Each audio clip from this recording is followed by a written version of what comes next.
কারা জানোনি? আমরা বললাম কারা?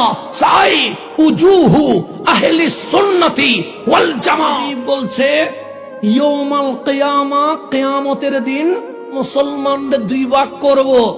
এক ভাগের চেহারা দুধের চেয়ে সাদা হবে, নূর চিকচিক করবে, ওই নূরের আলোতে অন্ধকার হাসর আলোকিত হয়ে যাবে।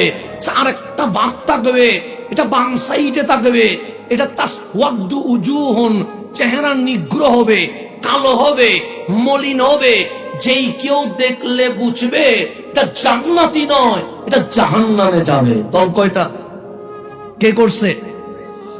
আল্লাহই করছে। কোথায় করছে? দুনিয়ায়, হাসরের ময়দানে। হিন্দুর কথা বলে নাই, বৌদ্ধের কথা বলে নাই, চাকমার কথা বলে নাই, ইহুদির কথা বলে নাই, খ্রিস্টানের কথা বলে নাই, নাস্তিকের কথা বলে নাই, আল্লাহ মুসলমানের কথা বলছে।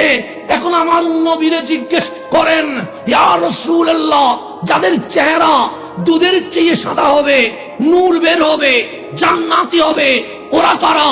হযরতে আব্দুল্লাহ ইবনে আব্বাস রাদিয়াল্লাহু তাআলা আনহুমা বলছে, রেফারেন্স তাফসীর ইবনে কাসির খুলে দেখেন, উনি বলছেন তাবিয়াদ্দু উজুহুন, যাদের চেহারা দুধের চেয়ে সাদা হবে, চেহারা দিয়ে নূর বের হবে, তারা কারা জানোনি? আমরা বললাম কারা? সাই উজুহু আহলি সুন্নতি ওয়াল জামাআহ। এই দুনিয়ায় যারা আহলে সুন্নাত ওয়াল জামাতের অনুসারী ছিল, দুনিয়াতে কালো হইলেও হাসরের ময়দানে নূরানি হয়ে যাবে।